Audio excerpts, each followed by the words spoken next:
Mengapa ilmuwan Indonesia betah di luar negeri? Dahulu beasiswa menjadi sebuah program yang sulit sekali diperoleh. Hanya orang super pintar atau yang memiliki dukungan dari tokoh penting.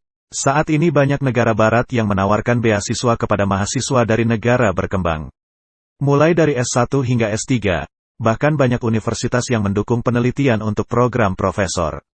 Dengan memberikan beasiswa, itu artinya mengundang lebih banyak orang untuk mengisi universitas dan juga negara pemberi beasiswa menjaring mereka yang berbakat. Untuk didukung hingga fase penelitian. Harapan dari penelitian tersebut bisa dimanfaatkan untuk kemajuan negara. Juga bisa memperoleh hak istimewa untuk penggunaan hak paten. Jika hak paten tersebut adalah penemuan super penting, itu artinya dunia akan bergantung kepada satu negara. Seperti teknologi chip 1 nanometer yang hanya dimiliki Amerika Serikat dan dikerjakan oleh perusahaan ASML di Belanda. Maka Amerika Serikat bisa melarang untuk penjualan ke pihak yang tidak diinginkan oleh mereka. Lalu saat Tiongkok yang akhirnya memenangkan perlombaan penelitian jaringan telekomunikasi 6G dan membuat Amerika Serikat panik atas kekalahan ini. Karena jika Tiongkok bisa beberapa langkah lebih maju, termasuk teknologi 7G dan 8G, maka di masa depan, bidang telekomunikasi akan dipimpin oleh Tiongkok dan seluruh negara bergantung kepada Tiongkok. Itu sebabnya, banyak ilmuwan Indonesia yang enggan untuk pulang kampung. Karena hanya diiming-imingi jabatan sebagai ASN dengan gaji dan tunjangan yang bagus. Kalau untuk hidup memang lebih dari cukup.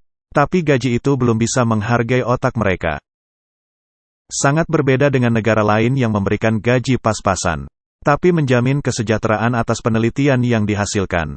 Di negara barat, saat ilmuwan berhasil melakukan penelitian dan memperoleh hak paten yang sangat komersial, maka, pihak kampus akan membantu mengajukan hak paten, sekaligus membuatkan perusahaan untuk sang ilmuwan. Kemudian hak paten tersebut akan dibeli dengan standar profesional. Kita contoh Profesor Habibie yang memiliki puluhan hak paten. Meskipun telah meninggal, masih memperoleh pembayaran atas penggunaan hak paten. Pejabat Indonesia telah paham akan hal ini. Gelas doktor di luar negeri dan di dalam negeri sama saja skillnya. Yang membedakan adalah fasilitas penelitian dan dukungan dana penelitian. Maka jangan heran, banyak sarjana S3 yang mau jadi pejabat. Bukan karena cinta tanah air, tapi karena memang mereka kalah bersaing.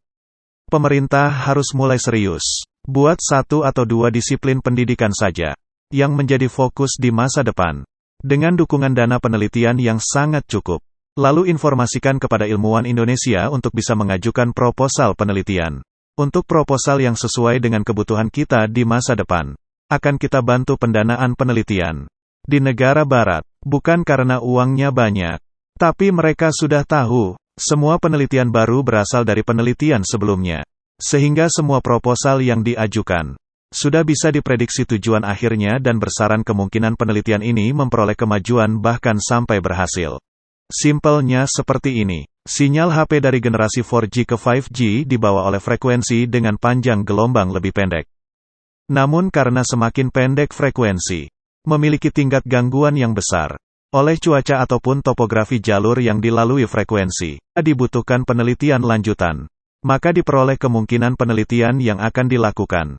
Tentang penelitian konfigurasi antena, atau penelitian cara penyebaran frekuensi. Bisa juga penelitian tentang cara membungkus frekuensi pembawa data dengan frekuensi yang lebih tahan gangguan atau kuat terhadap halangan alam.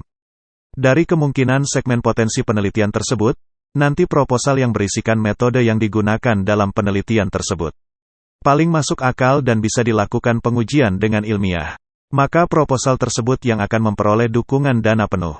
Ilmuwan itu berharap pemerintah menghargai otaknya, hasil pemikirannya. Kalau soal uang, mereka sudah lebih dari cukup untuk hidup. Apalagi jika memperoleh hak paten. Uangnya bisa untuk jalani hidup dengan melakukan traveling hingga tua. Bahkan hak patennya bisa diwariskan kepada anak dan cucu.